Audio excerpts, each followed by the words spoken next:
पिछली बार के एफिडेविट में भी हमारे सॉलिसिटर जनरल तुषार मेहता बोले थे कि मैं सीबीआई इंक्वायरी कंडक्ट करा रहा हूँ। अब एनटीए ने एक फैसला किया, जिस तरीके से लीक होने की बात निकल कर आई है सामने, पेपर रद्द हो गया है, तो इस पेपर रद्द में कहीं ना कहीं जो जिम्मेदारी है वो कोई नहीं ले रहा, ना तो सरकार ले रही है, ना जो शिक्षा मंत्री है धर्मेंद्र प्रधान वो ले रहे हैं, ना एनटीए ले रही है। क्या कहना चाहेंगे, कौन है जिम्मेदार?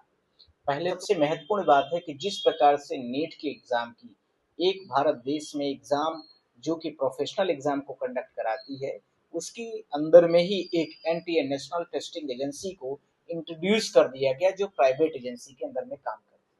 अब वह प्राइवेट एजेंसी जो है वो पूरे एग्जाम्स के मार्कशीट करना, एग्जाम को कंडक्ट करना, या मार्कशीट को फिल कराना, वहां पर जो भी मतलब तरह तरह की चीजें होती हैं, एग्जामिनेशंस कहाँ कंडक्ट किए जाएंगे, कहाँ सेंटर डाले जाएंगे, ये सब व्यवस्थाएं उनके पास में रखी गई। पेपर बनाना, पेपर को सेटअप करना, ये सारी चीजें एनटीए को दे दिया गया। और एनटीए जो है प्राइवेट तरीके से रेगुलराइज होगी। बड़ी इंपॉर्टेंट बात कर रहा हूँ, ध्यान रखना। अब कुछ भी गड़बड़ियां होती हैं तो गवर्नमेंट के पास एक महत्वपूर्ण बात मिल जाती है कि ये हमारे अंडर में नहीं है, ये तो प्राइवेट कंपनी काम कर रही है, इसमें हमारी कोई जवाबदेही है, तो प्राइवेट एजेंसी काम कर रही है, इसमें हमारी कोई भी किसी भी प्रकार की उत्तरदायित्व तो नहीं है क्योंकि प्राइवेट एजेंसी काम कर रही है। यह बहाना बना करके सरकार अपना पल्ला झाड़ लेती है। अब ये 22 लाख स्टूडेंटों का मामला था, 22,77,000 बच्चों का लगभग मामला था, स्टूडेंटों ने जिन्होंने एग्जाम दिया था 3 मई को, और एग्जाम का रिजल्ट आ गया कल। अब ये बच्चे कहाँ जाए,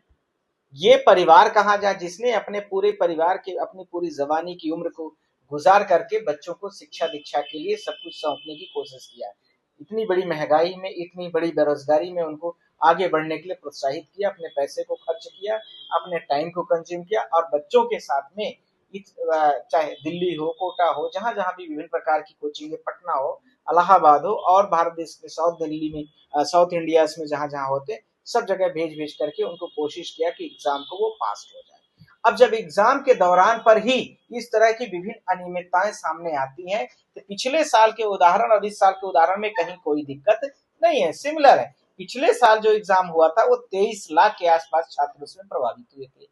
23 लाख छात्र उसमें एग्जाम ही दिए थे। इस साल कितने एग्जाम दे रहे हैं? इस साल 22,99,000 के आसपास, 97,000 के आसपास में इस साल का एग्जाम दे रहे हैं। दोनों में दोनों मई में एग्जाम का रिजल्ट आया था, प्रीवियस ईयर का भी, इस साल का भी, इस साल का भी रिजल्ट आ गया है। अब इसके साथ में पिछले साल क्या हुआ था कि सुप्रीम कोर्ट ने बोला कि सीबीआई इंक्वायरी कंडक्ट कर, सीबीआई इंक्वायरी कंडक्ट कर दी। पर इस साल 2026 वाले में ना एनटीए जो है, नेशनल टेस्टिंग एजेंसी, पिछली बार कंडक्ट की थी, इस बार सरकार बोली कि भी बड़ा हा हुल्ला होने वाला है, सुप्रीम कोर्ट सब लोग भाग जाएंगे, हमारे लिए दिक्कत खड़ी हो जाएगी। तो इसमें जो एचआरडी मिनिस्टर होते हैं,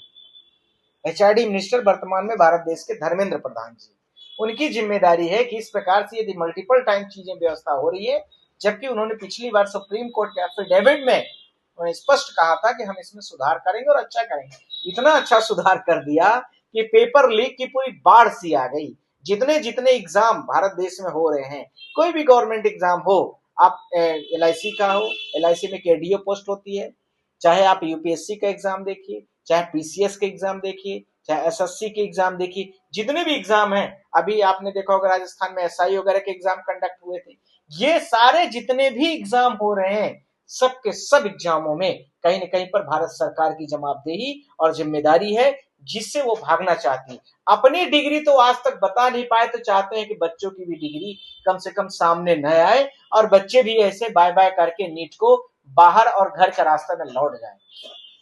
इतनी हैवी कॉस्ट में पढ़ाई करने के बाद, इतने सारे बच्चों को पढ़ाई की फीस लेने के बाद, और इस तरह की यदि साल भर बाद के समय में बहुत सारे बच्चे ऐसे भी होंगे जो ओवर एज भी हो जाएंगे,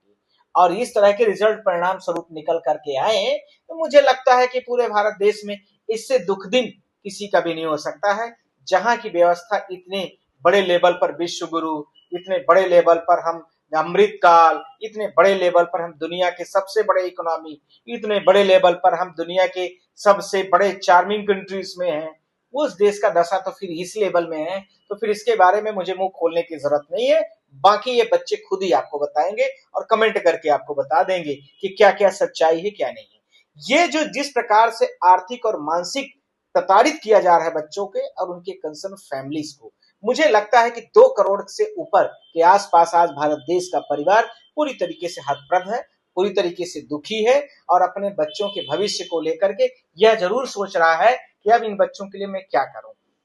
सर वही एनटीए ने ये कहा है कि हम जो पेपर है उसमें पारदर्शिता, विश्वासनीयता और ये सारी चीजों की वजह से हम ये पेपर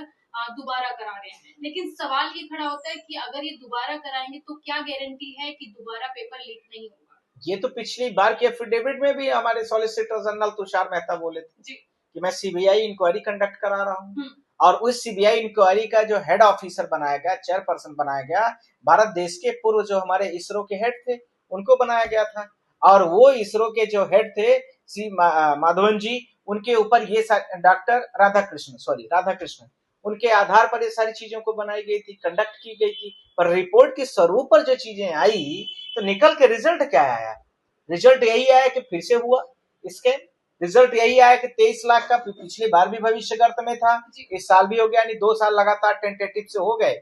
पिछले साल भी 23 लाख के लोगों के साथ खिलवाड़ किया गया बच्चों के और इस साल भी कर दिया गया उनके भविष्य के साथ में खिलवाड़। तीसरा, उनके सपने जो थे, उनके जीवन के समय का बलिदान कर दिया गया, बलिदान चढ़ा दिया गया। उसके लिए सिर्फ और सिर्फ और कोई जिम्मेदार नहीं है, जो वर्तमान रूलिंग पार्टी है उसकी जिम्मेदारी है, उसकी जवाबदेही है और बाकी किसी की नहीं। पिछली बार जो हम लोगों ने पिटीशन फाइल की थी, 40 पिटीशन आई थी सुप्रीम कोर्ट में, 40 में एक पिटीशन हमारी थी। उस पिटीशन में हम लोगों ने बहुत सारे फैक्टों की बात किया था, पर इन्होंने आइडेंटिटी और लोकेटेड तरीके से 5-6 बड़े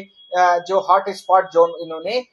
उसको आइडेंटिटी किया था। पहला, हरियाणा का एक झज्जर जगह लिया था, दूसरा राजस्थान का गुजरात का लिया था, तीसरा कर्नाटका का लिया था, चौथा पटना लिया था, पांचवा हजारीबाग लिया था। ये ऐसे ऐसे जगहों को लिया था, उनका रिमोट एरिया, जहां पर न तो कोई कनेक्टिविटी होगी, जहां पर एग्जामिनेशन सेंटर में कोई सीसीटीवी नहीं होता था, जहां पर लाइट की सुविधाएं कम से कम हो। मुझे लगता है कि एग्जाम के दिन के अलावा उन सेंटरों को कभी हाईलाइट किया भी नहीं जाता था